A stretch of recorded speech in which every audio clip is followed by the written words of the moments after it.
Hello and welcome to another episode of the Phoenix Wisdom Podcast. I am your host, Janet Sandberg, and today we are joined by Scott Maderer. Welcome, Scott. Thank you so much for being here. Absolutely. Thanks for having me. Yeah, it's always a pleasure to hear people's stories and gain some wisdom and insight from all over the world and across the country. Let's just start by having you tell us a little bit about yourself. Okay. So I was always kind of the kid that liked to help other people. And so I actually went to college with the idea of I was going to become a doctor and a medical researcher. So I get higher science degrees. I started doing research work and figured out that it's really about chasing grant money. And I didn't really want to chase grant money. So I pivoted and became a school teacher. I taught school for 16 years. I loved it, loved working with the students, loved engaging with them. You know, there's a lot about teaching that I didn't love too, but there was a lot that I did. Eventually left that, went into the corporate world. So I went from teaching to testing. In the words of my students, I joined the dark side.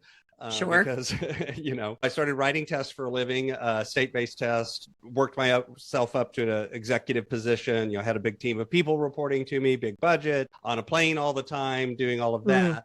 And eventually I started a coaching business on the side, took that full time. So 2011 is when I started it part-time. 2017, I took coaching full time. And I now work as what I call a stewardship coach. So I help mainly small business owners master their time, their talent, and their treasures so that they can live out their calling. Personally, I'm married.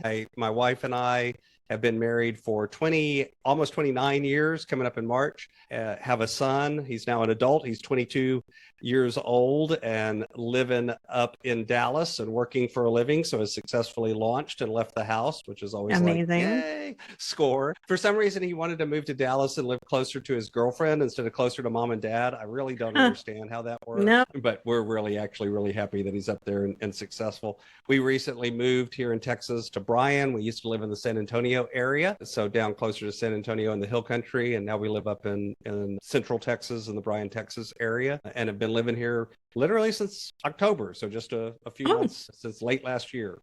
Cool. Yeah, you've done a bunch of stuff. So I started my exciting. We were just when I was 12. I did. Yeah, I'm one of those people. I've done everything over the times. I was just talking to a friend yesterday and we were talking about, being in our third or fourth act of life. And you're definitely in your third, probably a fourth one coming soon. But I call him reinventing. I constantly kind of try to reinvent myself a little different. And for me, it's always about trying to move more of my life into those areas that give me energy and bring me joy and getting rid of some of the ones that don't. I always tell people I've been blessed that I've always, from a job sitter, I've been blessed and that I've always left a job I enjoyed to go to a job that I enjoyed more, as opposed to a job I hated to go to.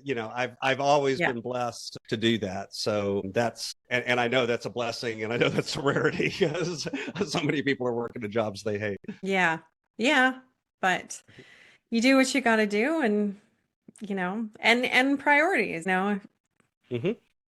Yeah, there's lots to be said. We'll maybe come back to that, but let's dive into your other story, the mental health story, and tell us what was going on in your life that wasn't so good, I'm guessing. Or maybe it's one of those stories where everything looked like it was going good, but you just weren't feeling it. So no, it was definitely a time when things weren't going 100% well. So everyone in my family just about suffers from some form of depression, and I do as well. So even as a teenager, even as a child, I had periods of suicidal ideation, thinking about it. I had a very close friend who committed suicide while I was in high school. That brought things to a head.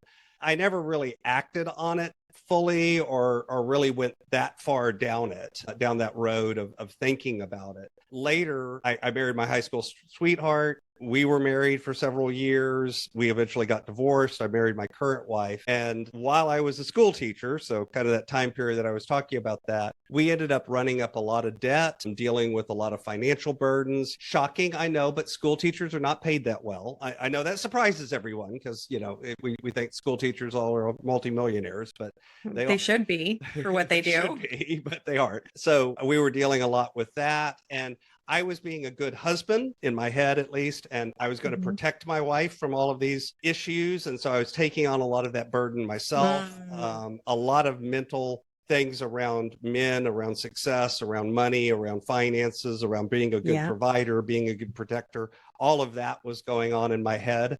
And dealing with that, I began to think about the fact that, we have life insurance. And at the time, I was thinking, if I could make this look like an accident, things would pay out and my wife would be taken care of because all she needed was money. This was actually Right. before our son was born, but she'd get money, it'd take care of the debt, she'd be fine. That was kind of my thought process. Right. Looking back on it now, from where I am now, it's like that's kind of Mm, stupid. At the time, yeah. that was what I was Most of us would feeling. rather have our husbands than a bunch of Yeah. money, but As my wife says, I don't want to have to train another one.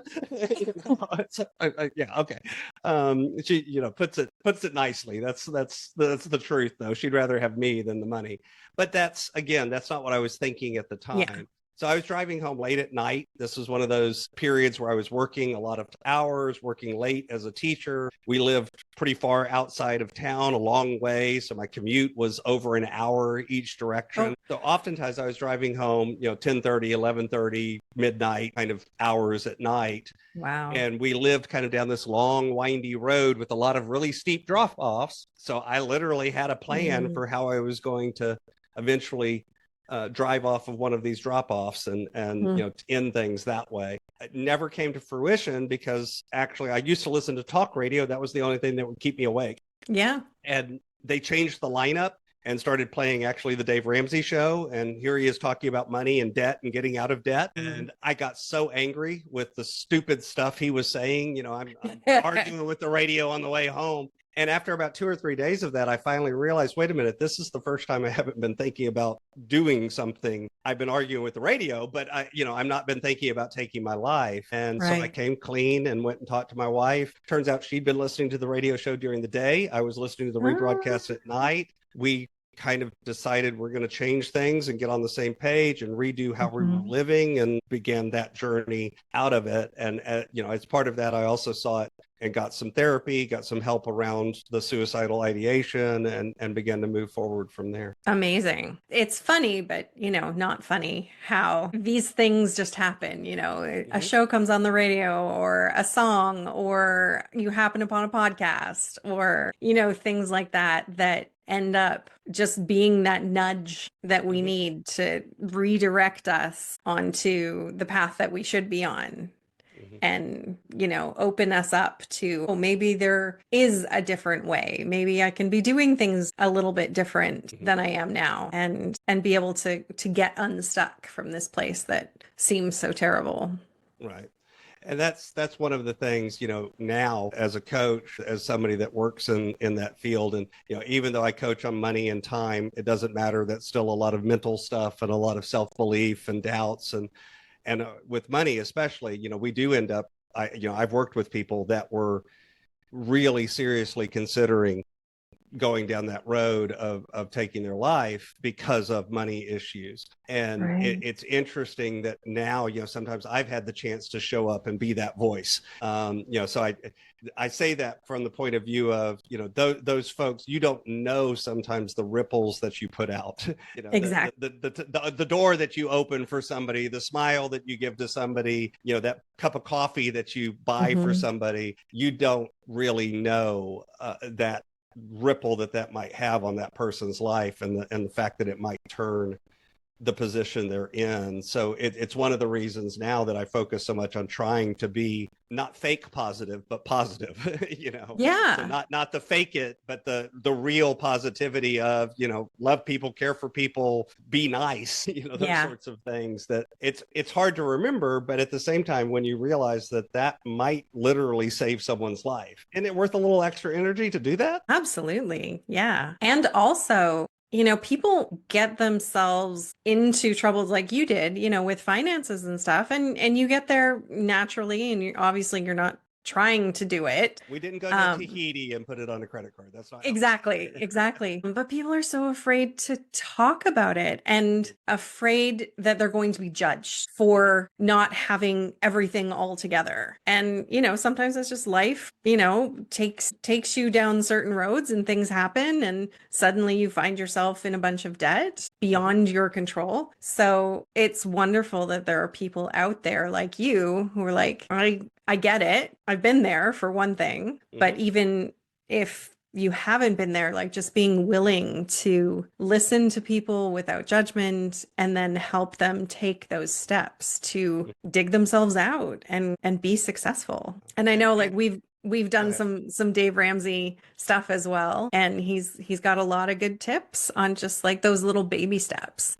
Yeah, and then now as a coach, I've moved past just the Dave Ramsey methodology and Oh, developed more absolutely. skills and more knowledge and more nuance. But at the same time, I have to credit again. It was his radio show that got me thinking different, so it's a blessing.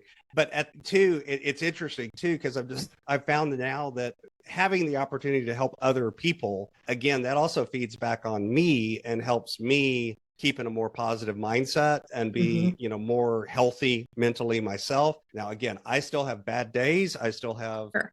I have clinical depression. I fight that every day of my life and always will. It's a part of my chemistry, the way I'm made, the way I'm wired. What's different is I'm more aware of it now, and I can feel those feelings, and I can go to my wife and say, hey, I'm getting to be in a dark place. I need you to be around me. I need energy. I need you to do some things to help me get out of this, or Yes. I'll go seek out other opportunities or other energy or other things that, and I talk a lot about energy because for me, that is kind of that measure of, am I doing things that are giving me energy?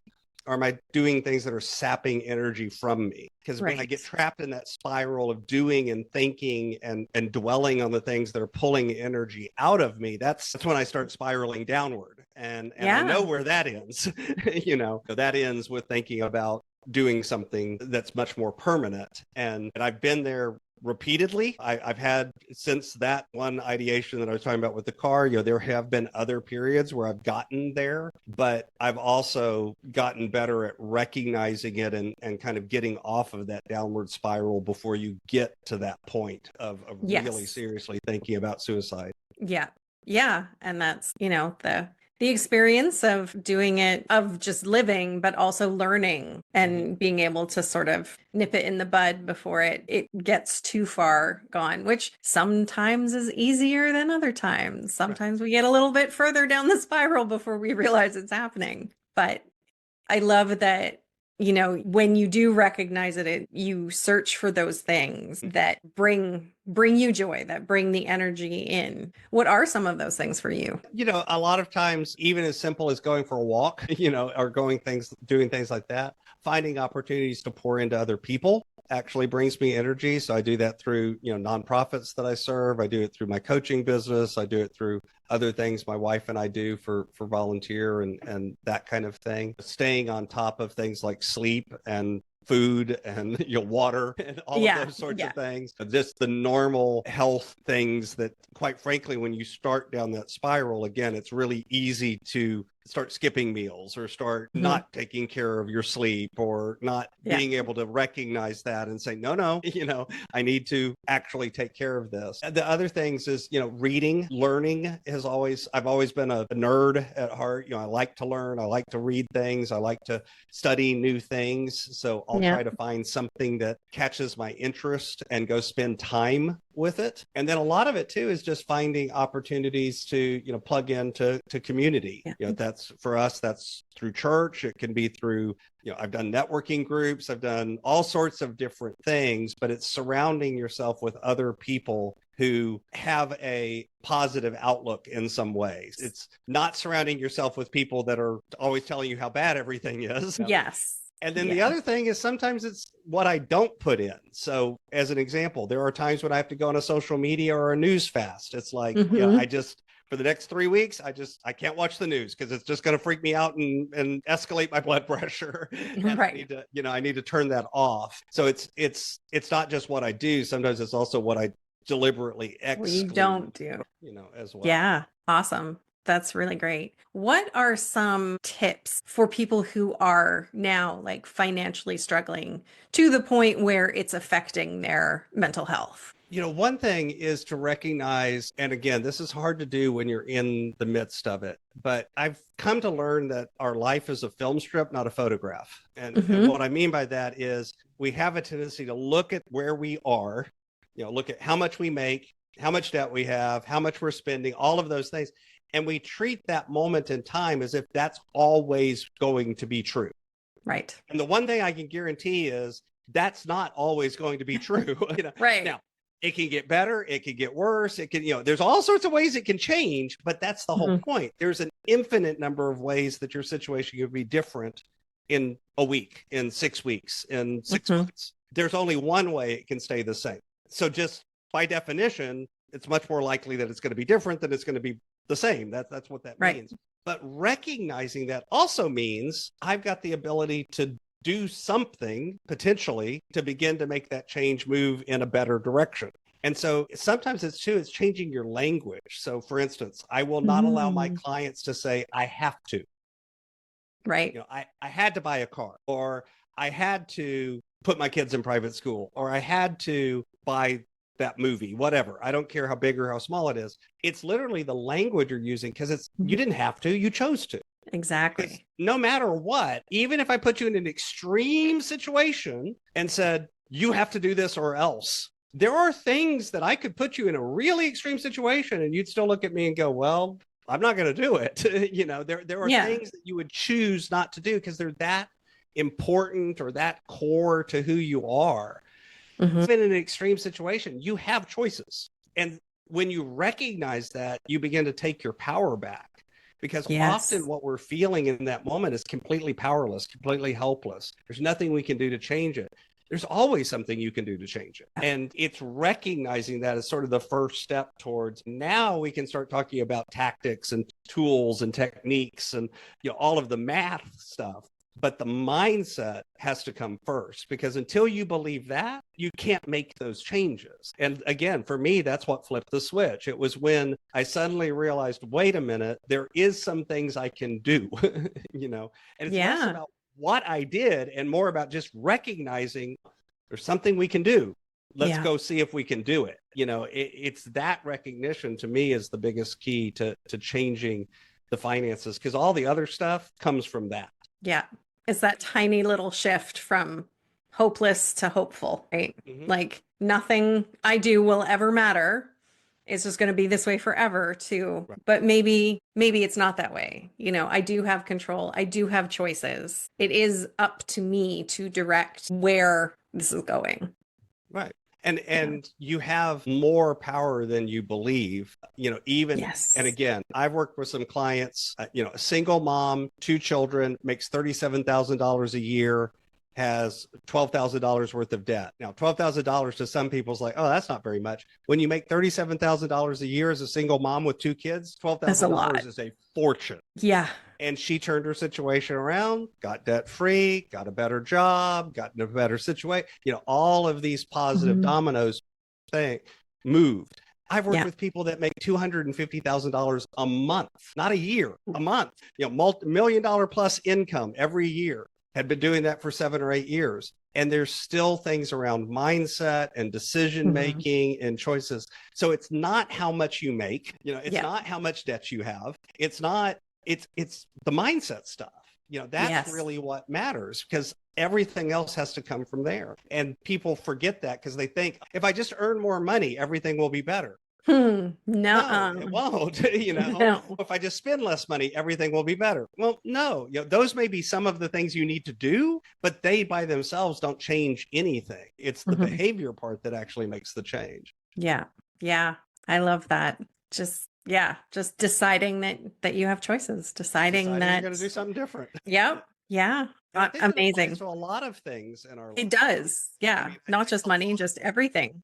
Yeah, yes, I work with money and time and I work with small business owners, but all coaching is life coaching because at the end of the day, we're Yeah. people and we have a Yeah. life, It's Yes. just what lens are you looking at the life through, Are you Hmm. looking at a career coach is looking at it through the lens of a career, Yeah. whatever. And I think when we recognize that, we realize that, again, we're people. We have I've yet to meet anyone that doesn't have limiting beliefs. I've yet to meet, Yeah. and by the way, that's me included.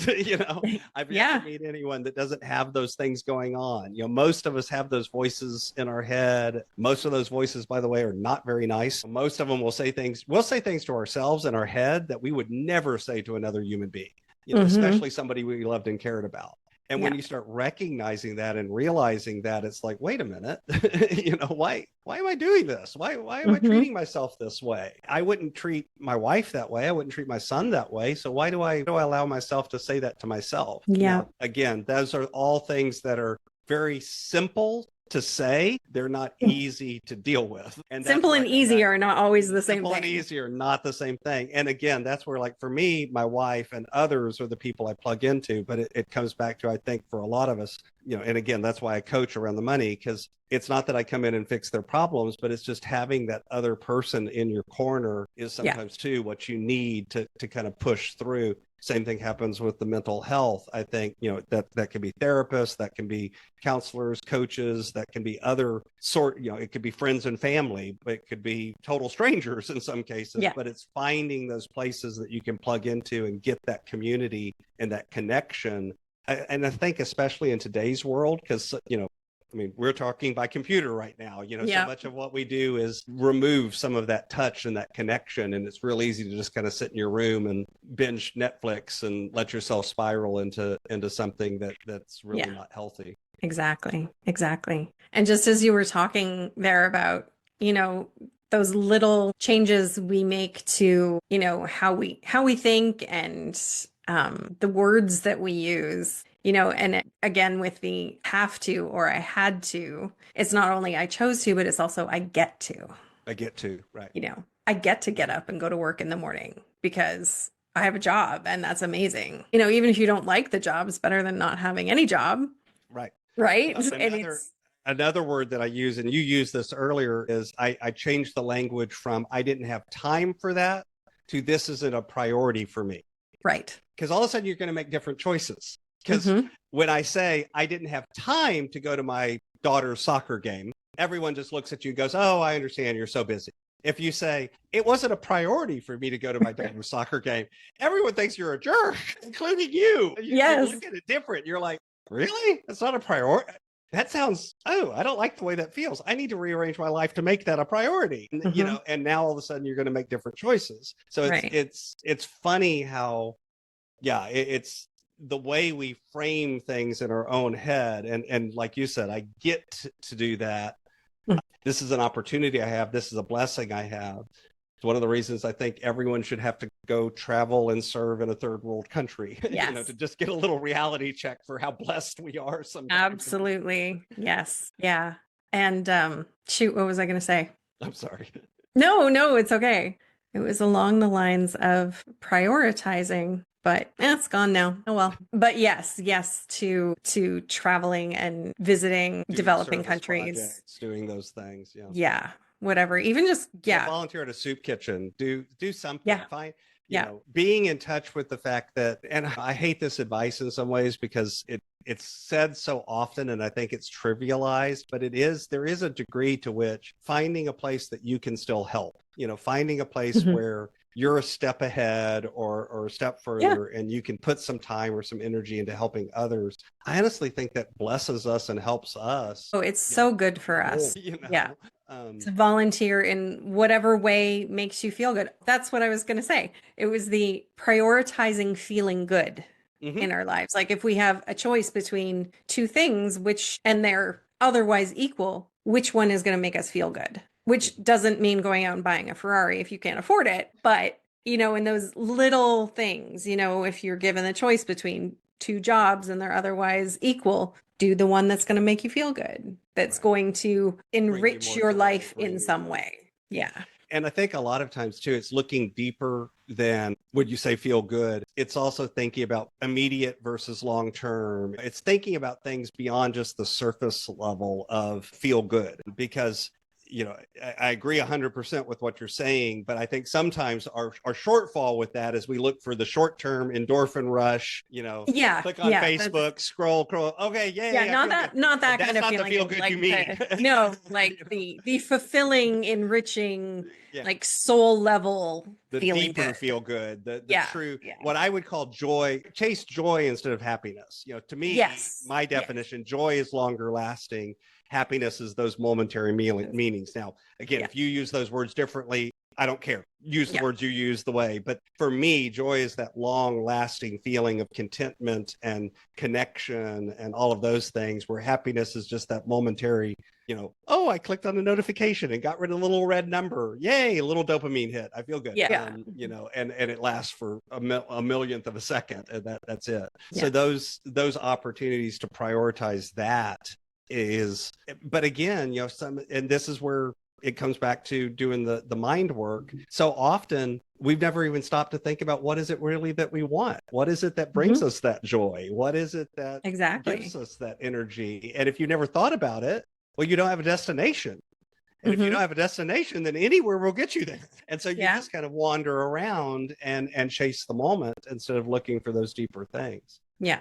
Yeah. Amazing. One last question. Advice would you give to somebody who is currently experiencing despair or suicidal ideation? To sound like Mr. Rogers for a minute, look for the helpers. That was his famous words, is look for the helpers. That when it's dark, when things are going wrong, when it feels helpless, when it feels hopeless, there's still helpers. There's still people out there that will help. And that could be calling a suicide hotline. That could be reaching out to a friend or a family member. That could just be recognizing that you're worth it and you need to be taken care of. And that includes showering, eating, sleeping, and all of those other things. You deserve that. It's taking that moment to look for the things and the people that help, and then open yourself up to them. And that takes vulnerability. And, again, I know it. I've been there. It's hard. I wouldn't tell my wife I was feeling that way when I was feeling that way. Now I do, because I've learned that it's worth it. She's a helper. She'll help me. But finding those connections and those sources of help, I think, is so important in those moments. And again, it takes bravery. That's hard to do, but that's what you're worth it. You're a human. You're a valuable person. You're a gift to the world. Don't take that gift away. Look for the helpers. Beautiful. Thank you. And thank you for being here and sharing your wisdom and your story and your inspiration. I appreciate you. Absolutely. Thank you. Thank you for listening.